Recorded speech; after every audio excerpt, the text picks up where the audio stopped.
Hey everybody, welcome back to Astronaut Lounge. I'm Poppa Stonks. Today we have Track the Funds Bot.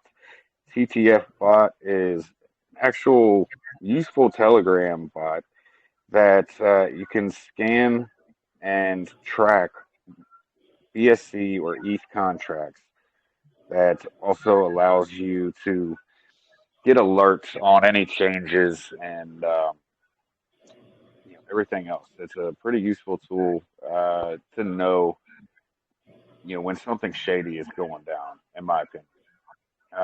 With that said, we've got Dan here with us. He is the CEO of TTF. Dan, you want to give yourself a brief introduction? Tell us a little bit about yourself, your history in the space. Sure thing. Hey, everyone. First of all, thanks for having me. So my name is Dan. We started this project, developing it actually a few months ago, prior to launch. And, I've been in crypto for actually about 2 years. But the first year was really with the blue chips and, the whole ETH, Bitcoin, and big caps. Then, right after I got in, we went into the bear market, so I got wrecked. And that just kept going on, getting wrecked in one form or another, nonstop as the months went by. I then took a little break, came back about a year later. Well, not a year later, because I was in it for a while before I took a break. So anyways, I took a little break, came back, and then at that point, I started looking at small caps and startup projects and got into that DeFi space. And I've been learning since then. I've been observing. I've been seeing how things go. I then got to know what farming was and rugging and all the bullshit involved in these. And I started to get more and more annoyed as time went on with it. And I saw it was a really different world, a whole different game. And not really what I was interested in, but we're all interested in trying to make money one way or another. But I really didn't like that toxic environment. So I was always not a fan of people cheating other people. From that I began to learn how to read blockchain, and one thing led to another, and then I started helping out other people. So I got to talking to my now partner Don. Don is he's the one who initialized the project and the CEO of the project. I'm more of the lead and the CMO. And he's telling me, he goes, you see all these activities on the blockchain, and most people don't know about it, and even the ones who do, who has time to go and monitor them or pay attention to them? Nobody does, not even myself. So even though I can see the red flags on the blockchain, it's always too late. And I'm already dusted or rugged. So the idea came up, why not develop a tool? We know what to look for, what kind of red flags we can monitor, and get that information out to people instantly so that they can get out in time while the farming is happening, or make their own decisions based on that. So that's how the idea came to be, and Don sourced Mohammed Hasni, who's our bot developer. Excellent work. He's a senior developer. He's been developing for a long time. And we worked together and we brought our ideas together and developed from there. And then we launched the token. So the token is now about a month old. When we launched it, we went really stealth. We just told a few friends and a few supporters about it. And then after launch, we spread the word around organically, friend by friend, one at a time. To date, there's been very little marketing. There's been just a few small efforts here and there. We've been getting the bot beta tested and developed and tweaked, and been inviting private groups to try it out. So it gives us a way to get feedback, stress test it, and all that stuff. So that's me, and that's how the idea and the utility came about. Awesome, man. Awesome. Oh, just got some feedback. I can get Um, into what I'm not sure. Go yeah, ahead. yeah, yeah. Just real quick. So just touch base on the token side. So you said it was a stealth launch, and you guys launched. It's been what, 3 months now? No, it's only been Or no, no, no, 1 month. no, a month. Yeah, sorry. Yeah, 1 month and 4 days. And so, what is your total supply on the token? So the total supply is 100 million tokens. And let me just bring up my screen here. Let me just make sure. Okay, yeah. So our total supply is 100 million tokens. We have a max wallet that we cannot change. We hard coded into the contract for safety reasons at 2% of supply per wallet. We charge a fee of 10% fees for each transaction for buy and sell. There's no fee for transfers. I also made sure there was none because I've seen a lot of contracts with that, and I'm not a fan of that. I don't see why somebody should be taxed on a transfer. The breakdown of that 10% is, 5% of it we use for marketing purposes and to push the project and get exposure and get the word out. We have 2% going into the liquidity, and then we allocated another 3% towards operational costs. And that includes many things, whether it's the hosting services, the API nodes we got to pay, and any type of development or outsourcing that may be required to operate and make sure it's sustainable. So that's our tokenomics. All right. And you said this was a stealth launch. So, are there any team tokens or any of the percent of the supply held back, locked up for any reasons? Yeah. Yes. So we did an airdrop of 5 team wallets. We're a team of 4. So each wallet belongs to each team member, and there's a spare wallet for future potential onboarding of a team member or any other benefit we might need it for, or we can put it to good use. So those airdropped wallets is a total of 10% of the supply. I haven't locked them yet, but the plan is these tokens will be locked away so people can see when they're being released or when they're available and just feel safer in the meantime of when those are in play or not. So once they're locked, they won't be in play anyway. They'll just be sitting there for other purposes, actually. There's no plans on actually ever selling those tokens. So that's the supply. So 90% of the supply was purchased right off the bat, was sent to the liquidity pool. Okay, perfect. So, just why have you waited to lock the tokens? Um, and Uh, if just there's no intention to sell them, so why have them? Well, it's for flexibility options. For example, so why haven't I locked them yet? Is just a prioritization. I just haven't done it, but we will be doing it shortly. Let's say between now and next week, I'm actually going to lock them all up. Well, it's not up to me. Each one of us team members have to lock up our own wallet. So we'll get that done. It's just a matter of wasn't prioritized. As far as why have them, it depends, right? It depends on a few factors. We can have them to use for staking. We're not sure yet. We're keeping our options open of what they're going to be used for. So until we decide that, we'll lock them up.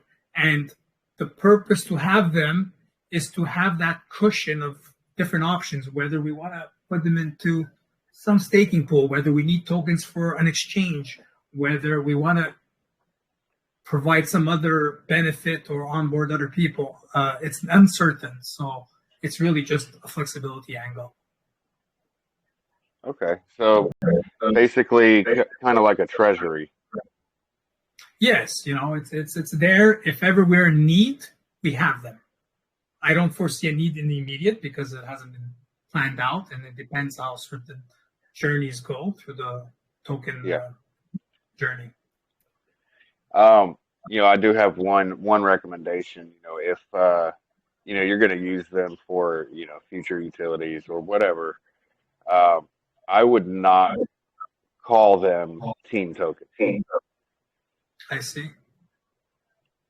Because Well, team tokens, people look at that like, okay, well, that's the team. They're going to eventually, take profit with those tokens or yes. whatever, pay themselves with those Well, tokens. that is an option, though. It's not the intention, but it is an option. Like I said, all options are open, and that's the purpose of locking them, saying that that's not an option unless they're unlocked. So once they're locked, it's no longer an option. If they get unlocked, then people at least have something. It's also to provide transparency or information that if a team is selling tokens, people should know about it. We're not going to try to hide it. If the team wants to sell 1% of their tokens or 2% or they need it for funding the project, let's say that's one of the reasons. It's going to be full transparent and people will be aware and can make decisions based on that information or trust towards the team. So they are called team tokens because they do belong to the team. How they will be used by the team and if they become non-team tokens, I guess it's open. Okay. All right. Well, that makes sense. A good point. If they're not intended to sell, or once there's a conclusion of what use we have for them, then you're right. I shouldn't be calling them team tokens at that point. Right. Yeah, 100%. But it's still open to interpretation as of now. True. True. Okay, so let's see. Is this your first iteration of the bot, or did you release something a little more basic to start with and just kept building, or did you have this bot built at launch? Yeah. So we built it from the ground up, and there's been constant development and add-ons. So it's really one iteration. It's always been the same bot, but it's gone through evolution. So it's evolved. Features have been added, changes have been made prior to the token launching. Upon token launch, we had the bot at a stage where, okay, we're very close to completing of what we want to see in the bot. So let's launch the token. And while we finalize the bot and then put it to the test and then keep going from there. So it really is one bot and it's one iteration, but it's had evolutions and add-ons through that one iteration. So I'm not sure how to word that, but it's always been TTF Bot from the ground up till now. And we've just kept adding features and tweaks and little add-ons here and there. Okay. Yeah, no, 100%. That's kind of what I meant. Like, have you been continuously adding on and building and improving on the bot? So sounds like yes, yeah. So the initial idea was the alerting system and the red flags and all that. That was the initial development of it. Then from there, we said, well, we got to provide some basic information. So the scanner information kept growing, and then we provided some basic information on the contract and then the alerting features. And then from there, we said it would be very practical for them while they're at it. Why not give them a charting option? So we added that. Then, I did a competitive analysis, see what others are doing, and says, oh, this is useful, and that's useful, and that could be helpful for the due diligence. And that's how we got to where it is today. Perfect. So why don't you give us a brief rundown of all the all the functions of the bot and Sure.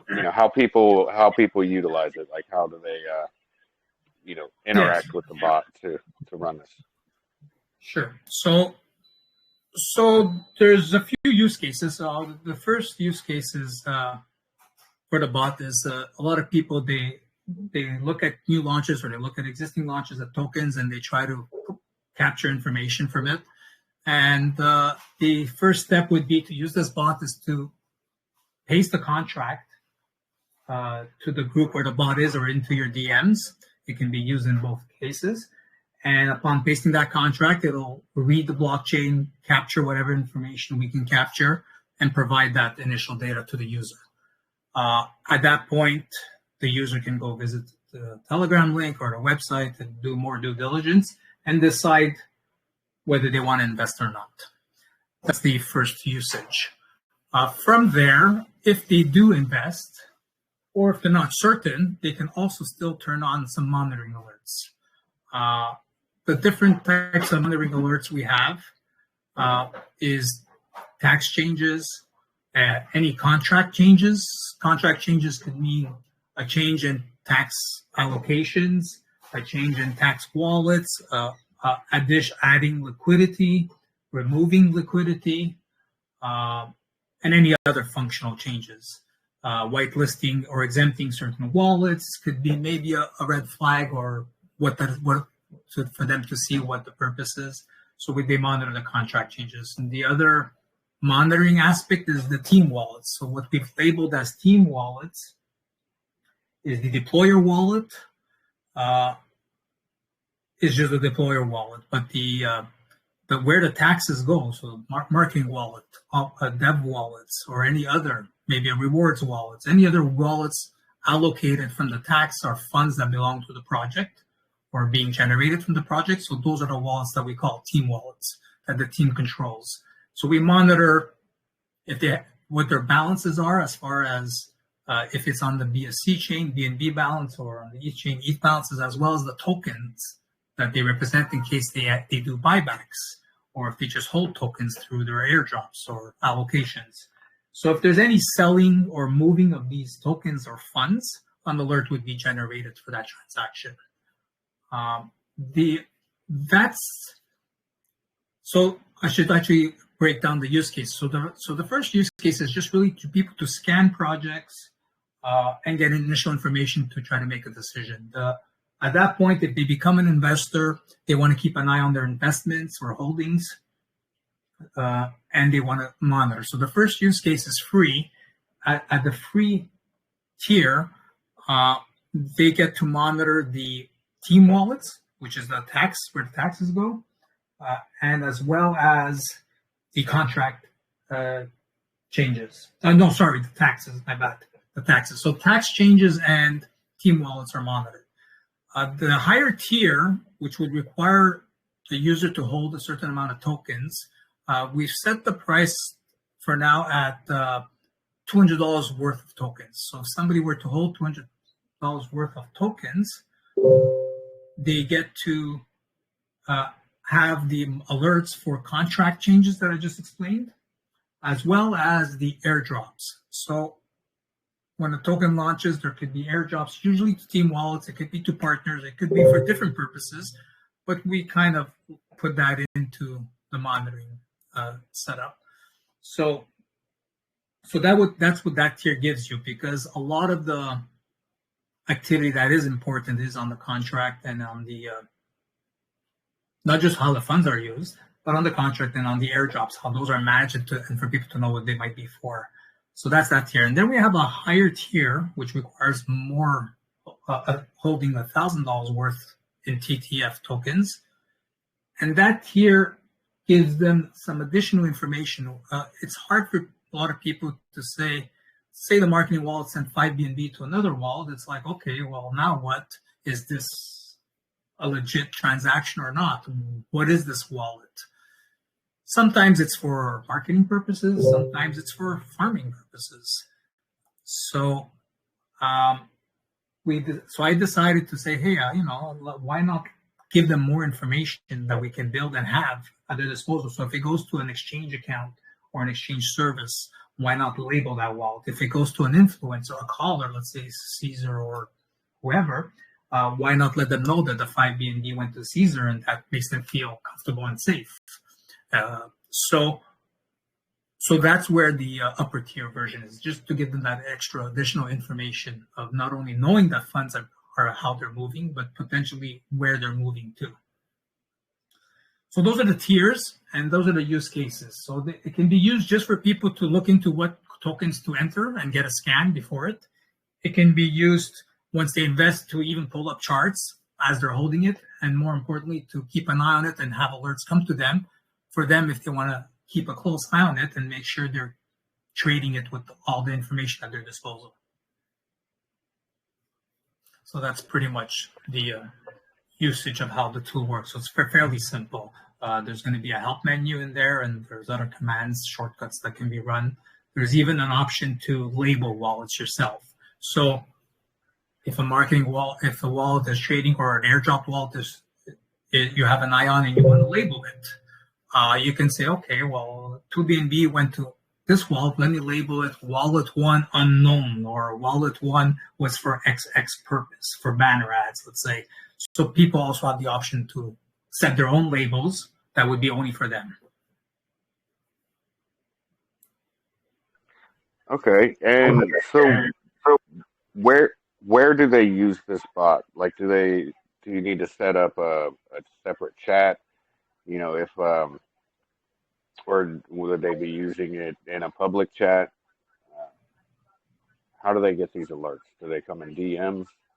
Okay, so the bot works, as you said, in Telegram, and anybody can access the bot in DM just by chatting with it. So you open up the bot TG handle, and you're instantly in a private messaging with the bot. So that's where you would use it as one case. If you want to scan it in a group, you want to use it in a group for just scanning tokens and or pulling up charts.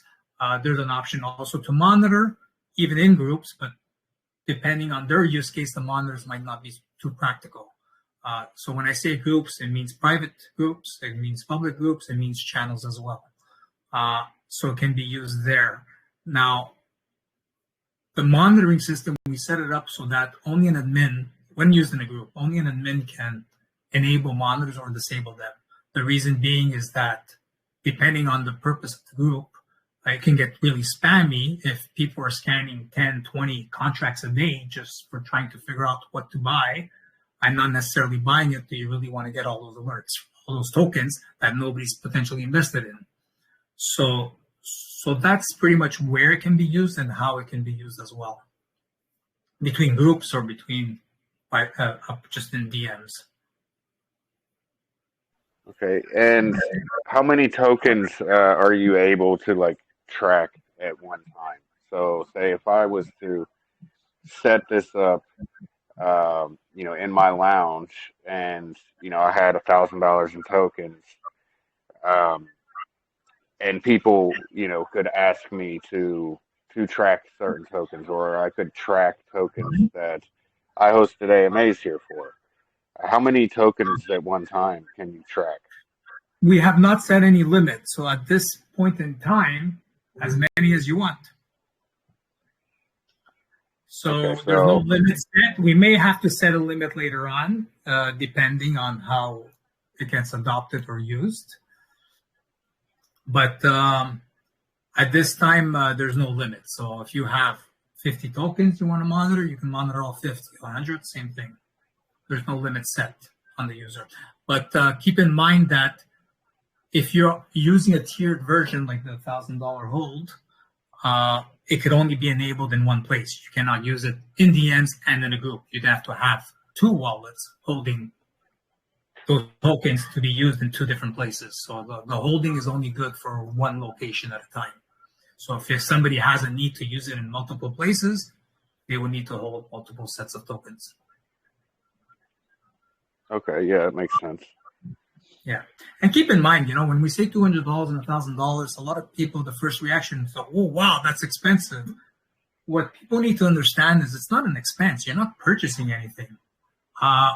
In theory, you're just holding an asset. In theory, if the asset price never changes, never goes up or down, you're just kind of like staking $200, which gives you the right to use a utility. And when you're done using it, or if you have no longer use for it, or lose interest in it, you just unstake or sell back your tokens, and you get back in theory, the initial money you put, So you're not really spending money to use. You're just holding a token, and the risk is what's going to happen with the token. Is my value going to go down or up?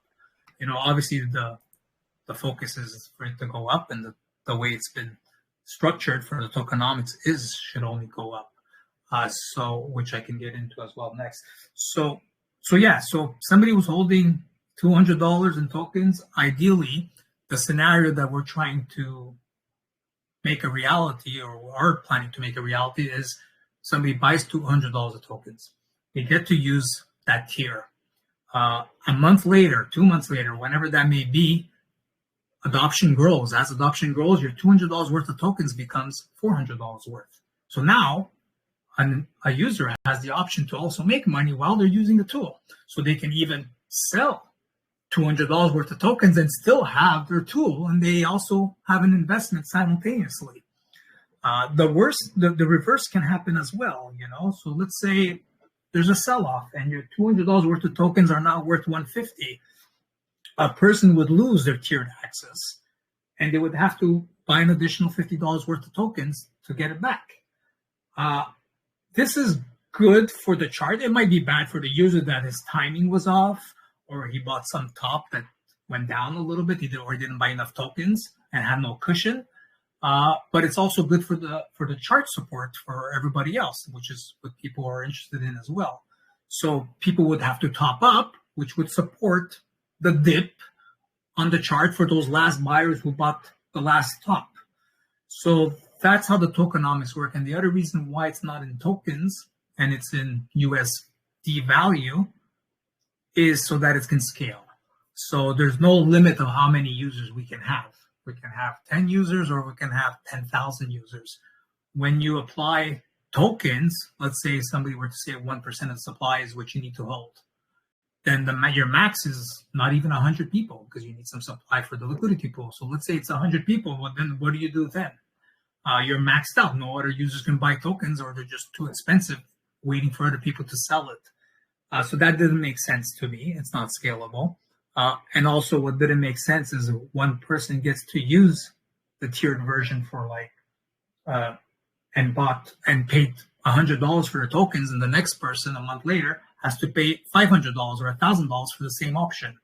And that's not fair for the purpose of what the tool is meant for. So that's the idea behind the USD value and how the kind of the tokenomics would work on balancing that out.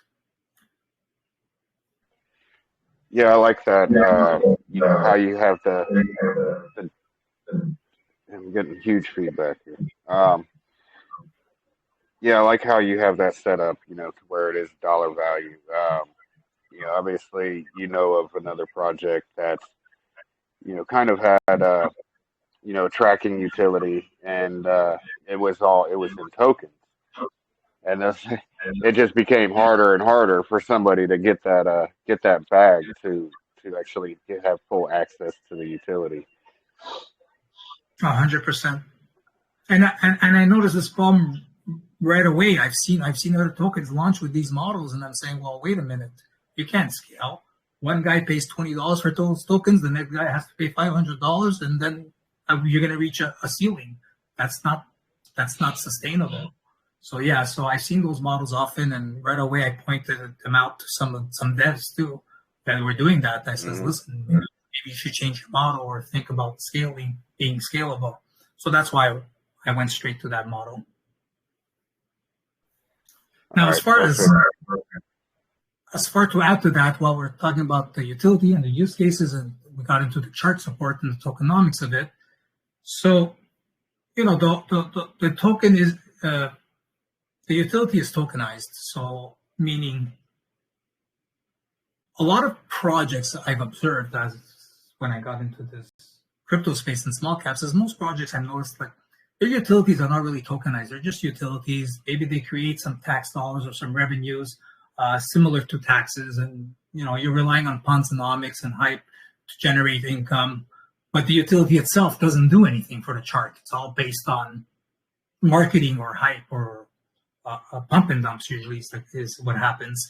So our utility has been tokenized through this holding. So by holding tokens, as long as users grow and there's user adoption, then the chart grows. So if every day I have 10 new users who want the pro tier, which requires $200, that's $2,000 of new buys into the chart. Then maybe I lose 3 users as well that say, I don't need this anymore. But the net gain is 7 new users on the chart. So you have 10 buys and 3 sells.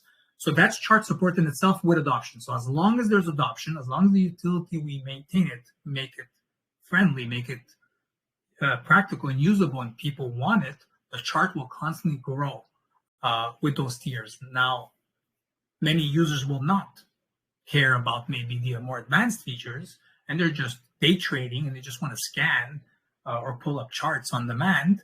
Well, we have a use case on that too. So with that adoption, we get a lot of views, a lot of impressions. And the use case there to support the project is we're going to be putting ads on those scans and charts. So we'll be generating revenues from that, and those revenues will feed the project, same as taxes. They can feed our marketing funding, they can feed our operations, or the ideal end goal is I want to give them back to the users. So those revenues, the idea, I haven't put it on the roadmap, but just to shoot it out there is, say the project is self-funded and sustainable and we don't need more marketing dollars or more operational funds. Well, let's set up a staking and let's give this money to the holders. So it gives them another reason to, even if they don't use the utilities, that they can hold these tokens and also get dividends, get payouts from these revenues. So there's a lot of potential for chart growth. There's a lot of potential to generate funds to further support chart growth for the project. And that's how we built the tokenomics. And then there's another use case I haven't spoken about yet, which we call custom version. It's a use case meant for developers, so for project owners. What we want to try to do with that is, all of us in the team, we're not fans of these scams and rugs, and that's why we got together. We all felt the same way about it. We wanted to do something that's safe for the space or find a way to help people and make something useful. And we want to do the same thing with devs too. We feel devs should be accountable and should be transparent. So if a dev launches their own project, it's like, the information's on the blockchain. You shouldn't be hiding it. And if you want to show to your community how transparent you are, why not use this bot in your own community so your own community can see in real time how you're using and managing the funds or the airdrops, or when you make a contract change. We have to rely on the dev to say, okay, I'm changing the taxes to 5 or to 10, or we just paid XX call, or it's like most of them won't even say it, or you don't know if it's really happening. So why not be transparent and let the blockchain tell the community? So we're building that use case, and we want to provide value to these devs as well for that use case. And if with the right value, it's another funding source. So we got that use case that can further fuel and fund the chart, the project, and the operating costs of it. So that's pretty much all of the tokenomics behind it and why there's a lot of potential for ongoing growth and stable growth. It's just a matter of adoption. Okay. All right. I do have one question. Now, before you said, it could basically tell you, if money was sent to a caller, like it would tell you who it was sent to, or how do you know the caller's wallets? So that's basically putting my blockchain skills to use. So it's pretty easy for me in a matter of maybe 5 minutes on average to identify any caller's wallet. There is going to be maintenance on that because, wallets do change. Most reputable callers will use, their common funding wallets of where they receive their funds. So I can identify a caller's wallet, and maybe not 100%, but in most cases, it's very doable. It's just a matter of effort and then maintenance. So I'm building a database with these callers or influencers. Some of them might be more difficult to identify. Callers is pretty straightforward and pretty simple, but I want to expand on that and just keep adding to that database. Same thing with exchanges. Sometimes even the labels are on the blockchain themselves if it's a Binance hot wallet or something, or Tornado Cash. So some things, the labels are already there, but most of it is not. But there's ways I use my skills. I build the database. I label most common wallets and just keep adding and keep maintaining to that. So that's how we get those labels. That's the premium tier, which is not available yet. We're going to be releasing the pro tier on launch with the free tier. And following that, we'll be focusing on the custom version for the devs to try to encourage them or provide value for that version to them. And as this is happening, the database is being built, being fine. And then once we feel ready and pretty complete, we will release the premium version. So that's how we're labeling the wallets. So they, you've got this in your project chat, and so they send, some B&B to Caesar or Travlad or something for a call, and so it would go off and it would notify the community that they just paid Caesar or Travlad. Yes. Now okay, so the only issue that could arise from that is they just won't get the call after that. Because if you tell your community, with a lot of these callers, if you tell the community before the call that you just paid these guys, they will refuse to call you after that. Yes, we had some thought about that. One of the thoughts is the premium tier, as you mentioned a few times now, how it could be used in a group. One of the things I was considering is that the premium tier would not be available in groups or channels. It would only be an option for DM usage. Because, it does give people an edge, but to give a whole group that same edge for one wallet, and like you said, the caller themselves can have an issue with that, and then they're going to be potentially changing their wallets around or not wanting to call, like you said. So these things are already happening behind the scenes. These wallets are already being tracked. They're just not being exposed so easily. So the concern exists today as well. It's just only to the select few who take the time or have the skills or have the knowledge. So we're bringing that knowledge and that skill to them in a very easy way. And now that can be more widespread. And that's why I'm thinking it's going to be the few who do want to hold the tokens and put this tool to good use and only provide that data. Because I was actually debating, how do I limit this data and not have it just available to anyone? So the holding tokens is one way. You got to hold a nice amount of tokens, first of all. And second of all, is the point you brought up, in a group, it's too much and there might be some conflicts there. So one thought is we might release it only in DMs. I have not concluded that. That's why I didn't want to go there. But you brought up a good point. And yes, it could cause some conflicts for the callers or for some people, because then people use as an edge. It's like, oh, call's coming, and they want to front run the call.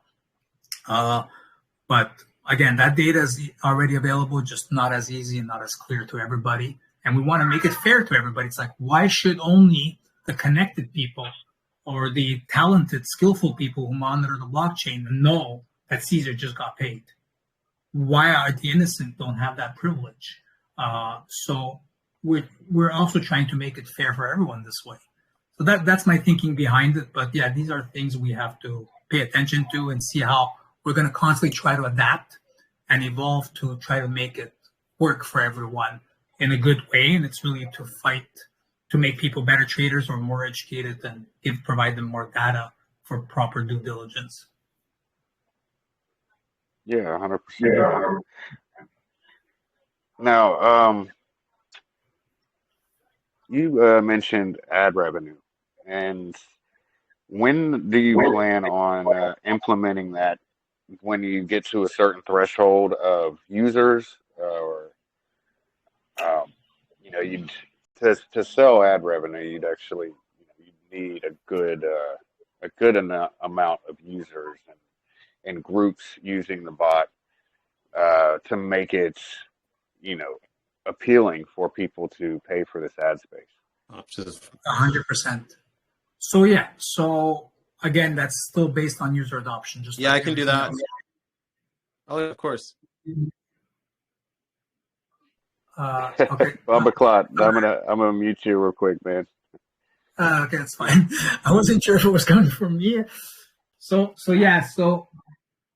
that's like everything else, right? That we're not in a rush to generate ad revenues. We're still dependent on taxes for operating expenses, and the tiers is for chart support, and for investors who see the potential also can make the chart surge and pump. So for the ad revenues after the threshold, I haven't defined it yet, but yes, there will be a certain threshold because regardless of what the threshold is, the value and what I'm going to be offering that ad at what fee is going to be relative to it. So whether we have 1,000 users or 100,000 users, the price is going to reflect that. People will be paying based on exposure or users or impressions. So it will adjust. And when that will start, so for now, we're just advertising ourselves.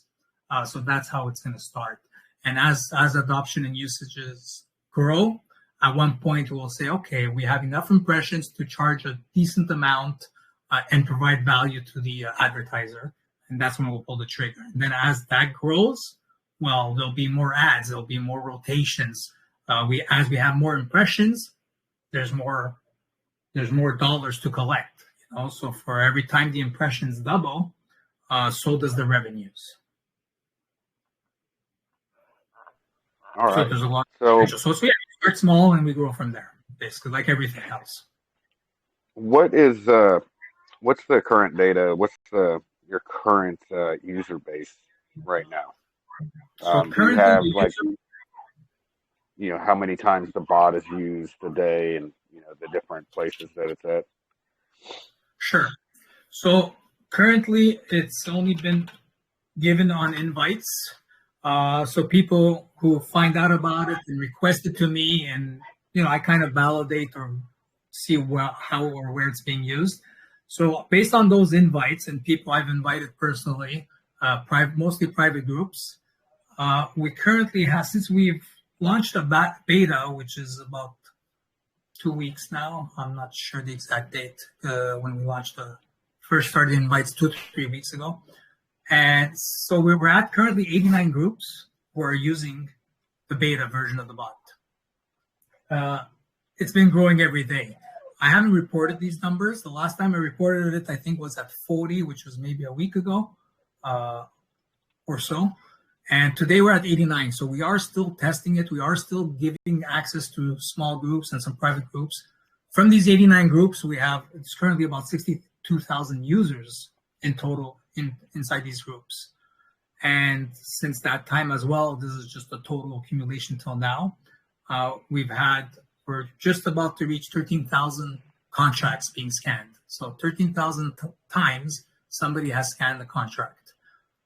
As far as other metrics goes, notifications and alerts, overall between taxes and transfers, we got about 7,000 alerts that have gone out to these groups or people testing it. And there's also the chart, on-demand charts that people request. And we've had about 4,500 of those to date from our tests. So, and this is on private invite. So once it's released publicly, we will focus on getting the word out, pushing it, letting people know about it, and hopefully from there they see how useful or how they can use it and they start using it. And it just grows from there, and it can get viral because it's also another aspect of the tokenomics or the use case is it's going to market itself. The project itself, the token, and the utility will market itself with this adoption. So that's always a key. That's why make it useful. And this is why we've been doing a lot of this. We're not rushing like most people, like when utility, when launch. It's like, yeah, sure, I can launch it, but it can have flaws, it can have bugs, it can be slow. There's a feature that's missing that maybe people would have continued using it had it been there. So we're looking at all these angles. And I'm being strategic with it. So, and once it's released and people love it, the adoption will come. People will use it. We will get exposure. We will get marketed. People will buy tokens for the other tiers. and then the ad revenues will come. So it's all going to fall into place. It's just a journey we got to go through, and I'm doing my best to do it right, to be strategic, and also not to rush certain things. There's a time for everything, and everything will come in due time and position itself properly is what we're going for, is what we're trying to accomplish. Okay. So with this, with the ad space that you're selling, would it be like rotating ads? Every time somebody triggered the bot, maybe a new ad would show up on that bot, or yeah, kind of like 100%. that. Okay. For the same reason of scalability, I'm always thinking scalability. I want to think big here. I'm not looking to do a 100K token. I want to do a 10 million and more. So with scale, that requires thinking about how to scale and how to grow over time, month over month, or when the time comes, and for potential to have a catalyst and where it can really pump off the charts. So it's going to be based on impressions, which means let's say I sell for every 10,000 impressions, an advertiser would have to pay XX dollars. And it's going to be rotating. So if I have 100,000 impressions a day, and I'm charging an advertiser one BNB for 10,000 impressions, well, he only gets one ad slot out of 10 rotating ad banners, for example.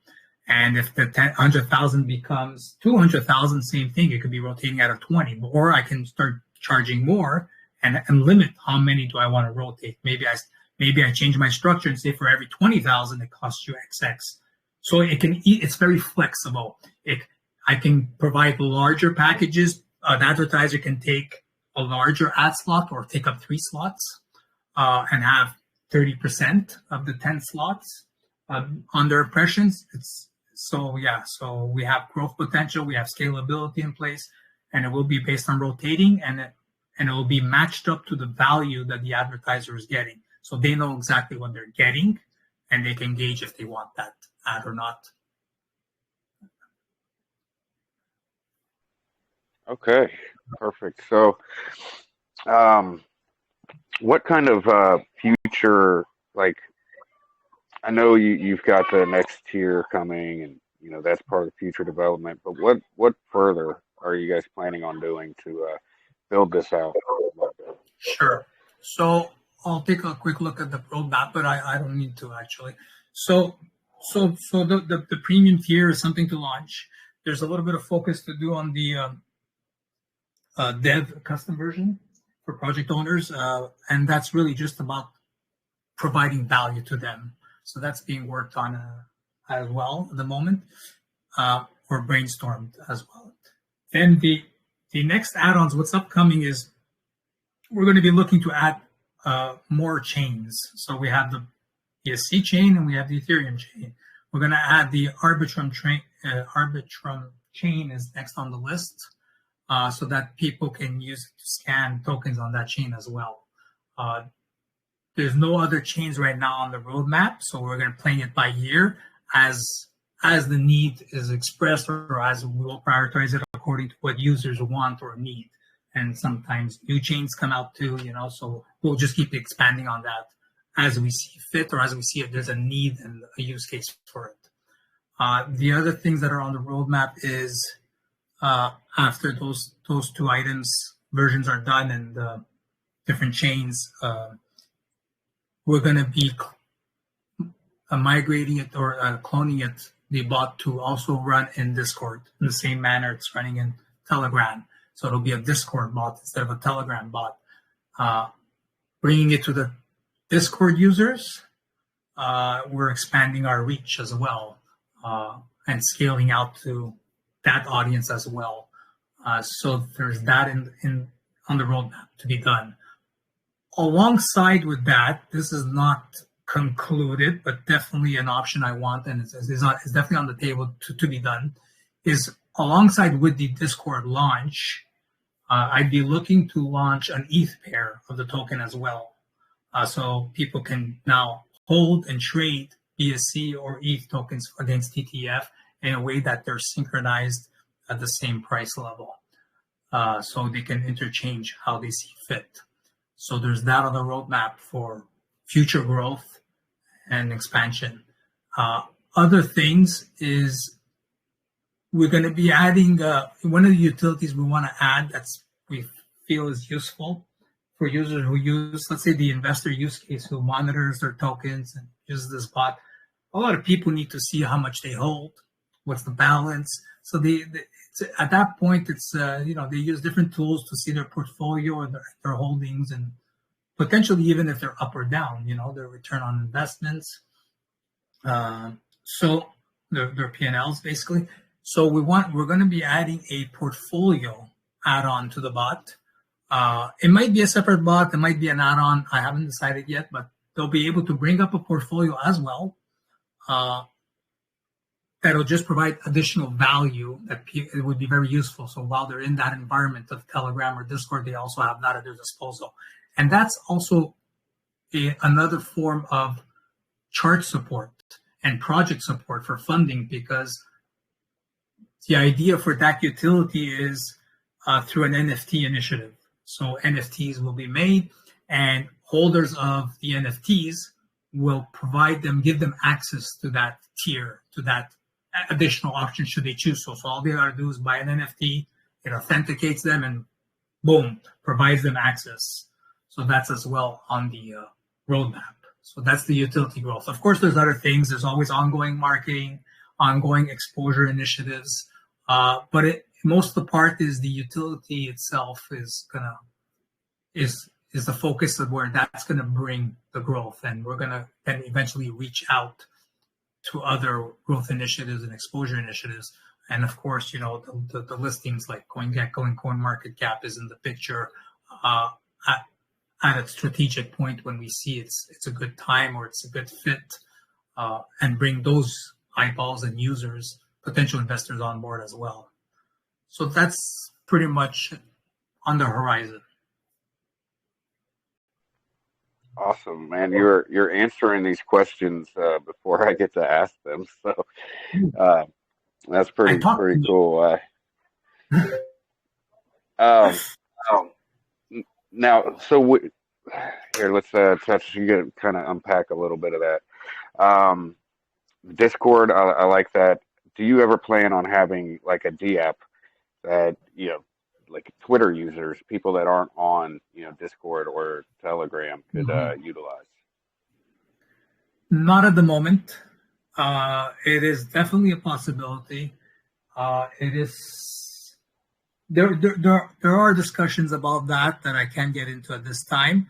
So we haven't put that on the roadmap, and we're not focused on that at the moment. Our focus is really the Telegram audience, then the Discord. Where we go from there, there's a lot of potential options, whether it be a DApp, whether it be potentially a Twitter feed. So I don't have any definitive answer other than it's possible, other than it's doable, and it's another option for us to continue growing. Yeah, definitely. And so with the NFTs, I'm guessing you'll have different NFTs for the different tiers. The $200, the $1,000 NFTs, and I guess that would make it a little more accessible. No, not necessarily. So let me just cut you off there a little bit.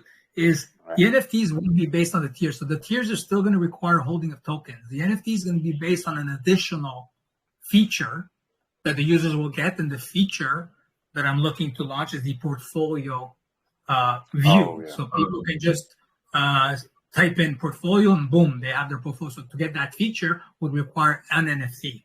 So it wouldn't affect the tiers, and whatever the value of that NFT is would give them access to that as long as they're holding NFT. If ever they don't want that access anymore, they can sell their NFT and get back their funds, potentially more, potentially less. Obviously, the idea is growth, demand is going to come, and everything goes up in value, including the NFT as well. As far as the type of NFTs, I haven't planned out the different types or if there's going to be different options yet. There will be obviously some rare ones and some more common ones that people might prefer to hold, but nothing has been laid out on that plan yet. So that's pretty much after. So that the whole portfolio add-on, NFT add-on, is just something to do after we've exposed to certain audiences and certain growth initiatives. We're going to continue adding, and that's just one of the add-ons or steps that I put out on the roadmap. Okay. Now, you said something about the NFTs. Some might have rarities. Would that give those NFT holders access to anything else, like on top of the portfolio tracker? Yes, I would want to give them additional value and attach a value to that rarity. So it could be, I haven't figured out what value to give them. There may be an additional feature potentially that they get a bonus on, or maybe they don't have to hold a certain amount of tokens, and maybe they can get a 50% reduction. I'm just thinking out loud now. There's a lot of things we can do to provide certain NFTs additional value. It could be based on rewards. You're holding this NFT, you're also entitled to your share of certain maybe ad revenues. So that hasn't been figured out yet. But yeah, if there's going to be different levels of NFTs, like rare ones, and people always want the rare ones, so chances are there will also be additional added value to that NFT. It just hasn't been figured out at this time. All right. Awesome. And do you have a mint price in mind for these NFTs that you are looking to raise? Not at this time. That's why the whole NFT is there to be done. As far as the details, like how many, the exact value, the rarities, and the starting minting price, that hasn't been worked out. So I don't want to give any numbers that I still have to give proper thought to and see how things go. Also depends on how the project is going and at what stage it's at. The quantity of NFTs I have to decide on will change the value. If there's very few and it's maybe a privileged feature, they'll be a lot more expensive. If I have a lot of users, let's say I have 10,000 tier 1 users, then I would want to have 10,000 NFTs in case they all want that feature. At that point, the value would be much more minimal because I feel they would want it and need it. So it's all flexible at this time and not concluded. Okay. And you mentioned at some point that you wanted to have an ETH token as well. Now, are you going to have a bridge between the two? And what kind of bridge are you going to use? I don't have the details, but yes, I will want to do it in a way where it's easy for people to interchange them. So if a bridge allows them to move them around chains, I will definitely give them a bridge because that makes sense. So however we pair them and bring them together, and also what's important to me is to also synchronize the pairs or market make them together so that they maintain the same market cap and the same value. So this way, bridge makes sense and there's less arbitrage too, or abuse on that. So if there's a bridge, they have to be the same value, same price, and synchronized. If they can't be the same value synchronized, which I gotta work out the technical details of that, then at that point I wouldn't want a bridge because it could be a cause for concern for people who abuse that with arbitrage. If they're of their very different values, a bridge will not make sense. So that has to be figured out at a technical level. I'm not an expert at those features yet. I still, like I said, this is my first launch, and I'm learning a lot of things. Whether it's marketing, whether it's how to deliver, and even the tech behind it and the technology options behind it. So however it's going to be done, it's going to be always with a goal and the mindset, what's best for the user, what's easy, and just what makes sense for the project overall. All right. And would you be doing like an ILO for the ETH token to provide liquidity to match the BSC side? Yeah. So you said, what did you call that? A high and low? No, an ILO, initial liquidity offering. Well, that's going to be one of the options I'm going to have to look at. So, and as far as will I or will I not, I need to educate myself on the mechanics of it, how it helps the token, how it helps the users. So I haven't concluded. So upon the ETH launch, before I can even launch ETH, these are all the items I need to research, investigate, and make sure I do it in a way that makes sense for my community, for my holders, token holders, and for the project. So potentially, if the ILO makes sense because that's proper mechanics or it's good for the users, then definitely that's something I'm going to be exploring for sure. I just don't know for sure if that's the route I'm taking because I don't know about all the options yet available to me on what we can do. And then I can decide whether it's an ILO or some other technology that makes sense. Yeah, I mean, an ILO is basically just a pre-sale. So you know, people would contribute up to the amount that you needed to match the BSC liquidity, and then they would get, you know, tokens in return. I see. But at that point, there'd still be an unsynchronized price. I guess there'd be a little bit of arbitrage to sync that, maybe. But I guess it's just to launch it, to give it a starting point.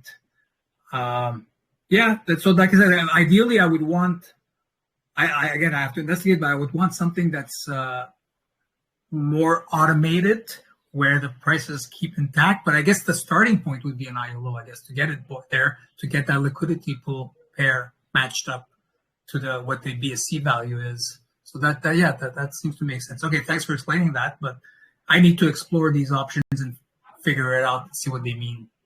I don't take any actions without doing my research or gaining the knowledge required or consulting with an expert who can advise me. Yeah, no, 100%. You never should. You know, you are holding the investors, you know, the investors' confidence and trust and funds. Yeah. So always make sure 100% that you're doing the right thing. So yeah, that's the goal. And let's see, marketing. So I know, you know, the bot is basically marketing it itself. But what, you know, what kind of any kind of off the wall marketing that you're planning on doing, you know, to get this out to like Discord users or, you know, any further avenues? Yeah. So on the marketing side, I'm talking to a potential marketing partner with us, who can also guide me and give me suggestions. That's one angle. The other angle, that's just to get some ideas or guidance. The other real angle of marketing, so, you know, there's the use case of the adoption, that will self-market it as long as we get the adoption going. So it's going to be focused on that. There's going to be your typical marketing efforts, not your typical small cap efforts. I'm looking at much bigger picture here. So that will take a bit more time. So whether it's the big picture, you know, the typical stuff is influencers on TG or Discord. That'll be like a basic starting point to market it. But I'm very picky with that. And as you can see so far, if anybody who's been following the project, not as you can see as some holders, is I've had only one call till date. It was recent. I haven't had one call, a paid call, I should say, because people have called it just freely on their own tuition. I've had only one call, and it was just very recent, like maybe a week ago, not even a week ago, since the project launch. So I'm looking at things outside of the box. There's going to be bot ads. There's going to be banner ads on websites. There's going to be DM initiatives, direct messaging ads. That's within the TG environment, let's say, and a bit the web environment. But outside of that, there's going to be, what I'm looking at is more the YouTubers, video reviews. What I want to do for marketing is case studies. Actually show the value of the utility. So let's say one of the plans I want is a video series of case studies of how the utility helped somebody, whether it helped them make them more money because of the data that they had, the alerts, or whether it helped them save them money. These type of case studies, as people look at them, it's a no-brainer. It's a no-brainer to have this utility at your disposal. So again, it self-markets itself, and I would want these videos to get exposed. It could be through YouTube influencers or TikTok influencers. As well, I'd be looking at the more traditional Web 2 marketing, which would be Google ads, Facebook ads, Instagram ads, and other forms of banner ads on the web itself. But that would be when the token is at a certain level for that type of audience. So, there's the partnerships. So I want to provide added value by partnering with other utilities or projects that provide that added value, whether it's through sharing of communities because we share data or a common goal, or we complement each other. So I want to build some strong partnerships that are good for the users, and then the communities grow. We grow through that exposure as well, where we introduce each other's communities back and forth. So there's going to be some of that, and then there's some potentially billboards. I'm not sure how effective that is, but I do well at a certain level that as well. I want to expose people, especially those who are new in the market, who come in and they need this data. They want some utility. It could be very good at that level to attract those people as well.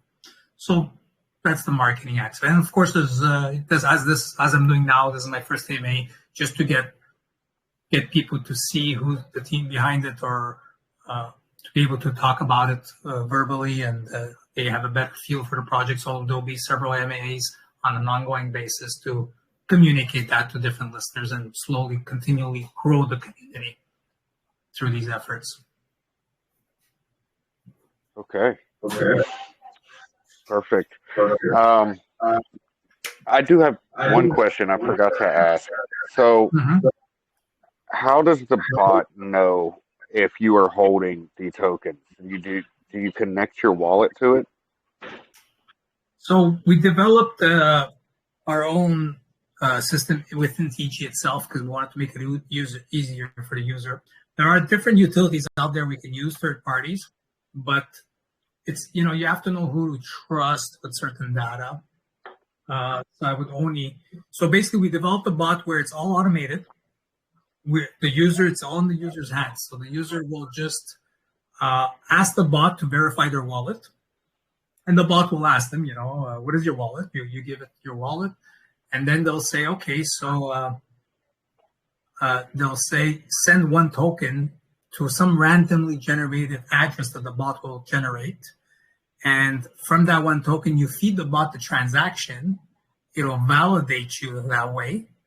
And at that point, you'll be allowed access, and it'll keep track of your holdings so that you maintain access or not.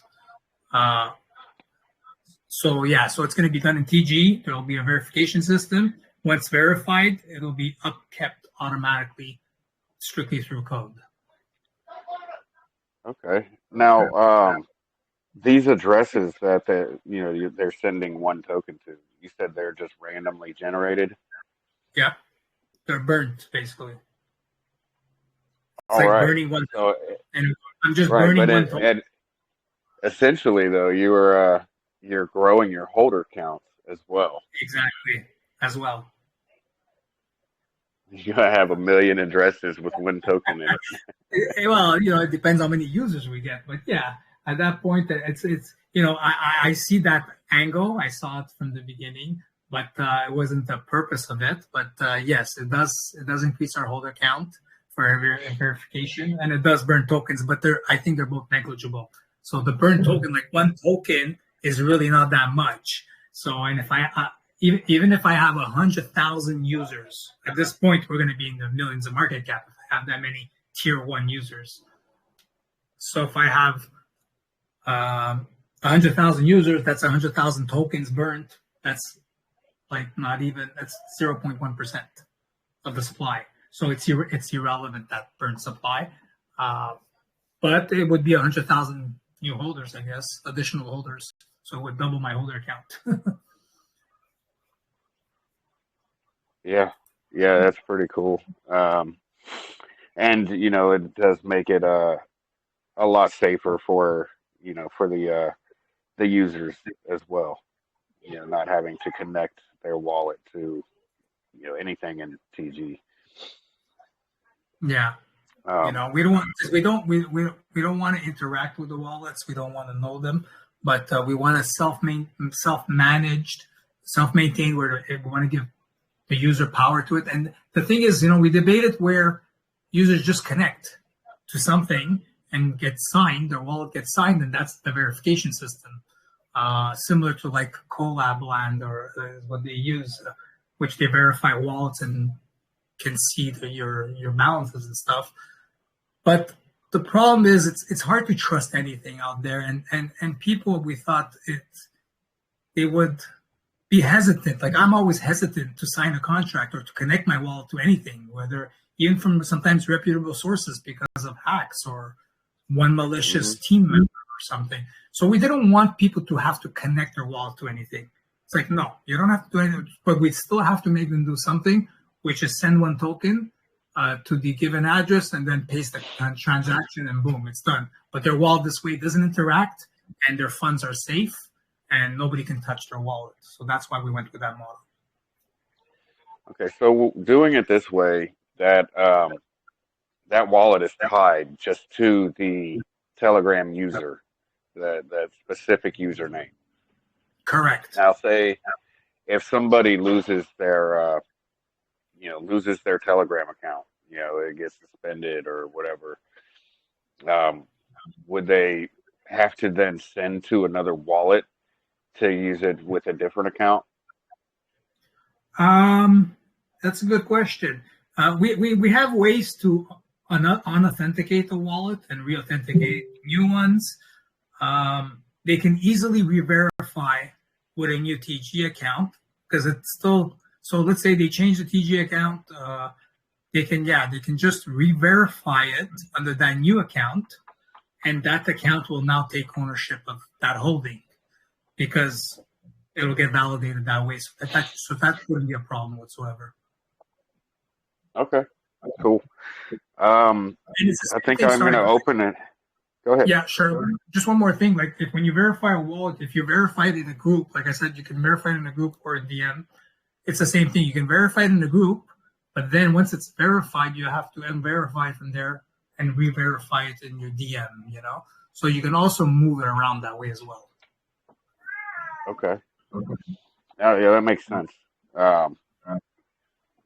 So I'm going to open it up for questions. So does anybody, I think Jude had a question.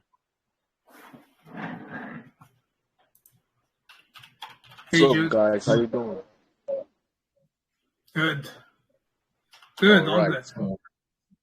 Yeah, so I like the project. I've already checked out the bot, the free feature which it's already gives. So it's a nice project and a nice bot in general. So I just wanted to know, when it comes to the service which is for the developers in the bot, I think that's the highest tier. I saw something like custom ad media.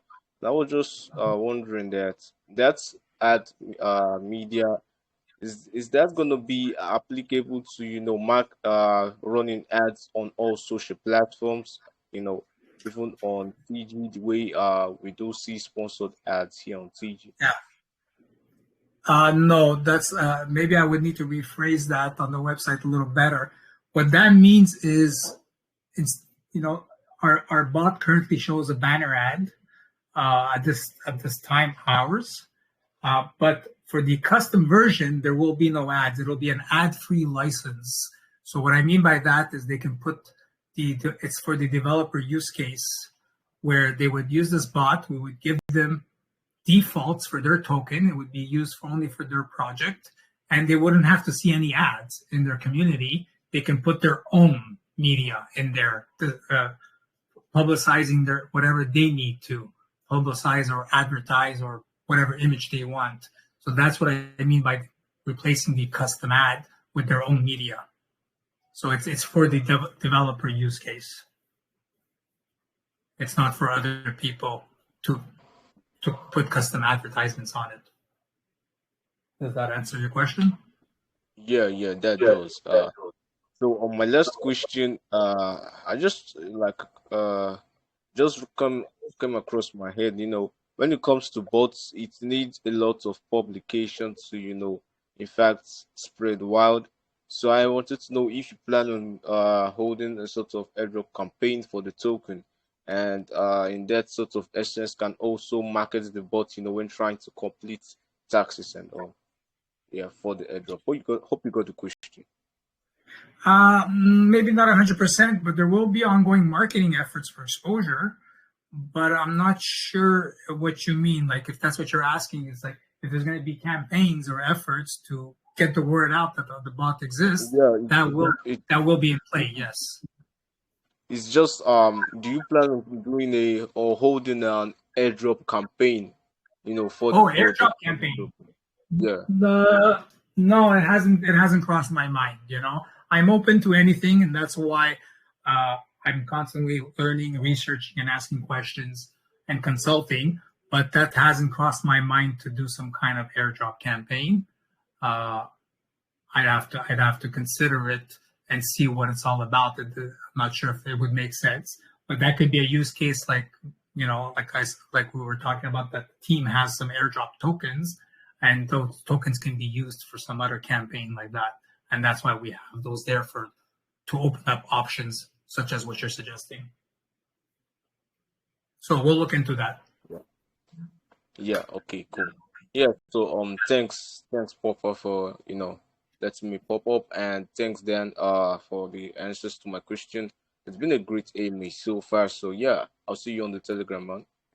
That's great. Thank you for the great questions. Yeah, thanks, Jude.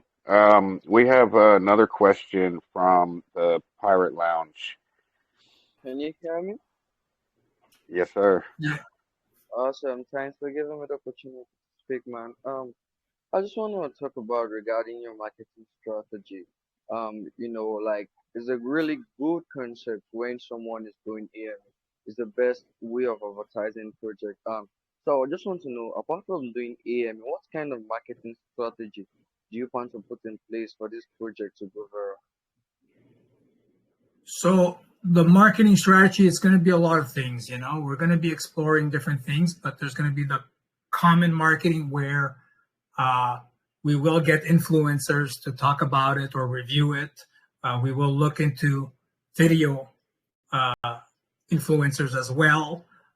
We will be doing banner ads, AMAs, like you just mentioned now. But there's going to be a little bit of everything. We'll be exploring. I've been testing a few little initiatives to see what works, what doesn't, as I explore my options. And we'll just keep adding and growing and trying new marketing initiatives. But this marketing in the beginning, it's more slow, organic, is going to be the adoption of the utility. And that's the Telegram audience. And then it will expand into the Discord audience. But it won't stop there. There will be other traditional marketing efforts. So we'll just keep adding as the project has the funding to do it. We'll just keep reaching out, whether it's listings on CoreMarketCap or other external initiatives outside of Telegram. There will be some for sure. You can go ahead, man.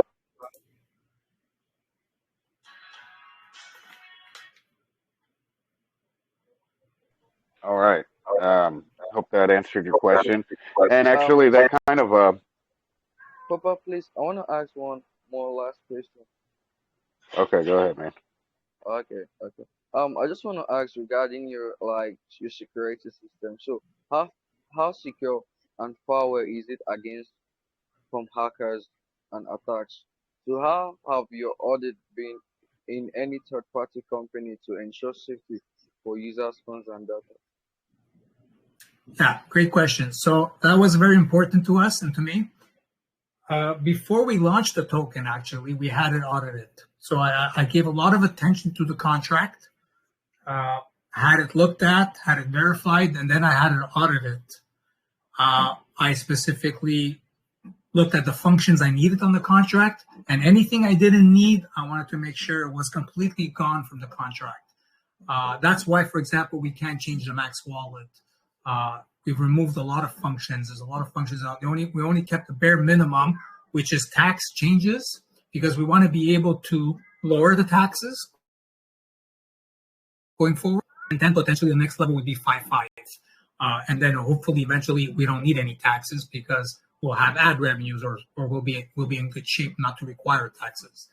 So, and we'll also have a max limit on those taxes where we can't go higher. The max we can ever go is 25 on one side. So we can never rug it even with taxes if we wanted to. So yeah, we had it audited and we got a perfect score almost. You know, we got a score of 98 out of 100. And the only thing I would need to do to get 100, a perfect score from that auditing company, is to renounce the contract, which I'm not prepared to do until I know no other changes are needed, like the taxes or some other basic change or the allocations. So so basically, yeah, we put a lot of attention. It's very secure. It's been audited. It has great scores. Awesome. That was really cool. Really cool. Thanks for giving me more updates about it. That was really cool. Sure Thanks thing. for nice opportunity. You're welcome. All right. Does anybody else have any questions, Dan? I do. Robert, go for it. Robert. All right, cool. First off, this sounds really amazing. I just wanted to gather. So you're gonna have I guess these bots in the form of passive income, if you will, as well, correct? Yes, the idea is passive income would come in the form of. You mean for the project owners? Passive income for the project owners? to the token to the project itself, or to the holders. Well, to the project itself, there will be passive income in the form of advertising, banners on the scans and on the charts, and then there will be ad revenues from the custom version. We want to provide value to that use case for the project owners, and that will be another source of income. So yes, there will be passive income there, and this income, how it will be used, is currently flexible, similar to our taxes and our marketing dollars and our operating funds. And the goal of what we want to do with these funds is really give them back to the users in a form of awesome rewards or dividends, let's say. So let's say you're a holder. We allow you to stake your tokens while you're using the bot, and why not generate your share of the rewards? So there will be recurring revenues, and it'll be used for the project and or the holders all around. Thank you. Second question. In a growing market where everyone's worried about securities, with this having the tax and then team tokens, or you're going to call it something different in the future perhaps, but are you going to be a security? That's a good question. I don't believe so, but I can't say yes or no to that question. I'd have to give that more thought of whether this would be classified or considered as a security. So I don't have a clear answer for you at this time. All good. I don't think many people do, to tell you the truth, as this is a new milestone that everyone's venturing into together. Yeah, and to be honest with you, I haven't even thought of it yet. So you brought up something to me that just made me click. It's like, that's a great question. I gotta give that some thought and see how that goes and what would make sense. So yeah, I can't give you a clear answer this time. Yeah, I would get with Poppa Stonks on that. I know he's got a lot of info in regards to that as well. Maybe something he can collab with you on. But overall, Cool. this sounds really good. I appreciate it. Thank you. You're welcome. Thank you. Thanks, Robert. And yeah, as far as that goes, I don't, uh, I don't see this being a security, technically. Mm-hmm. So, again, there's literally like no regulations actually set. So who knows? Oh.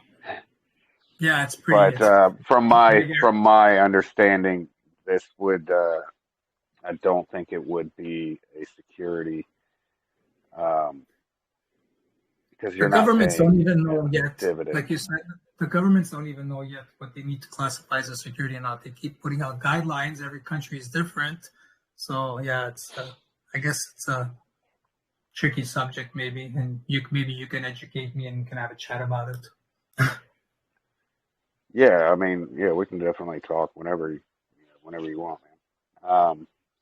And I did kind of have an idea. Kind of, everybody's bringing up the marketing, and you do have some tokens in reserve that you could take a portion of those and maybe give them out as kind of commissions for people that actively go out and seek out lounges and private groups to get the bot added to. Yeah, that's a great idea. You'll have widespread, you'll have people out there working, and getting the bot added as many places as they can. And at the same time, you've got your ad running on the bot initially. People are testing it out, they're using it, and they say, okay, well, I want to unlock this tier. They come to the chat, they check everything out, and they grab some tokens.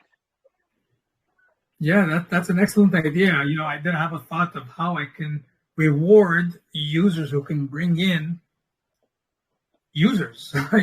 So reward people, kind of like an affiliate, or like you said, a reward of tokens or something. I need to give that some thought because I like that idea. And it speeds up, your the road to getting that ad revenue coming in. The more places you have it, the more users you have, then the faster you can start implementing the revenue. Yeah, and that's where I want to put the initial focus on. In the beginning, it's slower and organic, but at a certain point, it can really go widespread. And next thing you know, everybody's using it.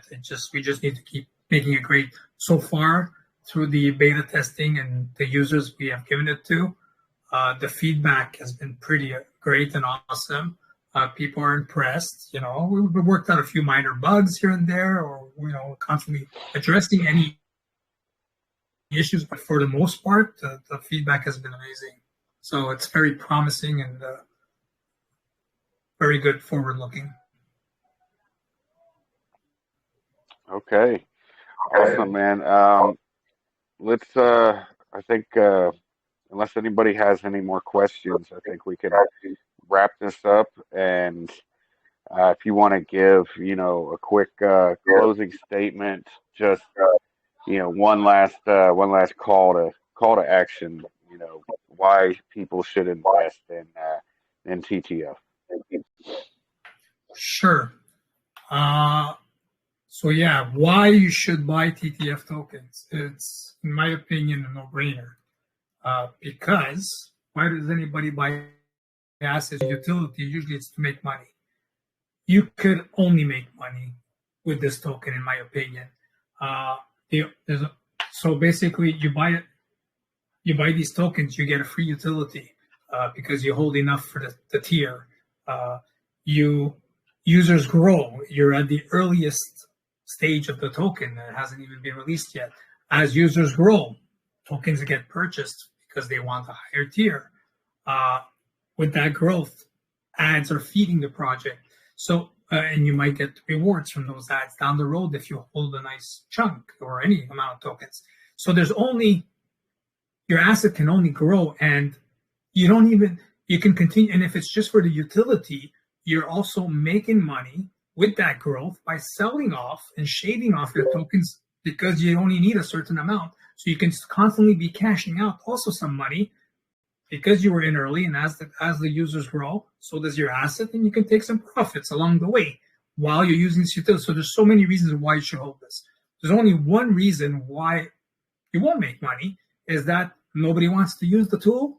We're not getting users. People don't care about the tiers, and therefore there's no ads also to feed the project. So that's the only thing, and we're working very hard that's not going to happen, or that's not likely to happen. We want to make this tool great and useful, and people should want to use it. So yeah, so this is why you should invest in TTF, because you'll make money, and you'll hopefully even save money from rugs and make smarter decisions alongside of that as well. So many benefits. Awesome, man. Thank you. Thank you for coming and sharing. And, it's been a great AMA. You definitely held your own for your first AMA. So kudos, man. I think it does make me a bit nervous at first, but yeah, I know you were a little nervous, but you did great. So thank you. And I just want to say, everybody, thank you guys for coming. Please go check out TTF. Check out their chat. Go check out all their socials, their website. All the links are in the pinned in the announcement. But get over there, test out the bot. Run some free scans and see how it works. For sure. And another quote. Oh, sorry, I thought you were done. Continue. No, that's all I was going to say, man. Okay, I just get over there and check them out. Yeah, I just wanted to add for people who just want to test it out and see it in action. They can scan any token there. So if you go to our group, you'll see a link to the lounge as well. You can come try it out and see that the bot is there. It's real and it's functional. We're just, working out some last minute details and functions. Awesome, man. This has been another great AMA from Astronaut Lounge with TTF Bot. TTF Track Your Funds, trying to make this space a little safer for investors. So please, everybody, go check them out and have a great night. Thank you so much.